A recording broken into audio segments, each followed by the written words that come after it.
In today's video, I'm going to teach you how to generate WooCommerce pages in WordPress, ensuring your site functions seamlessly.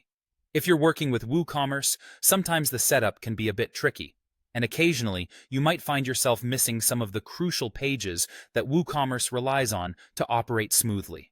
But don't worry, regenerating these essential pages is a straightforward process, and I'm here to walk you through it step by step. To begin, you'll want to navigate to your WordPress dashboard. Once you're there, you'll locate the WooCommerce option on the left side menu. Hover over WooCommerce, and you should see a drop-down menu appear. Click on the Status option. This area of WooCommerce gives you access to a variety of technical tools and data. It's essentially the diagnostic center where you can manage and overview the operational health of your WooCommerce store. With the status page open, you'll want to shift your attention to the top menu tabs. There, you'll see a tab named Tools. Go ahead and click on it. The Tools section is a very handy part of WooCommerce that provides various utilities for troubleshooting and managing your store.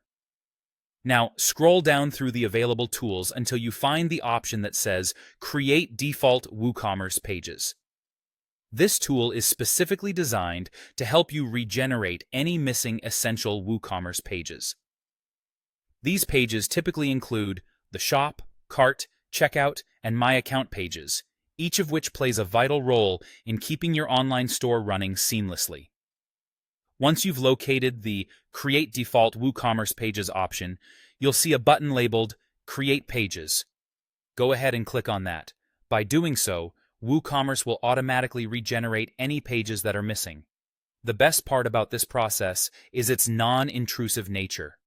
If you already have any of the default pages in place, this tool will not duplicate or overwrite them.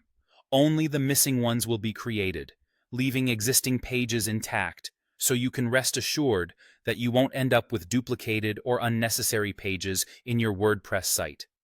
This feature is especially useful if you're troubleshooting, or if certain pages were accidentally deleted or not initially set up during the installation. And there you have it. By following these simple steps, you've successfully regenerated your WooCommerce pages. This quick process ensures you're equipped with all the necessary pages for a smooth and professional e-commerce experience. Thanks for tuning in, and don't forget to check our channel for more helpful tutorials just like this one. See you next time.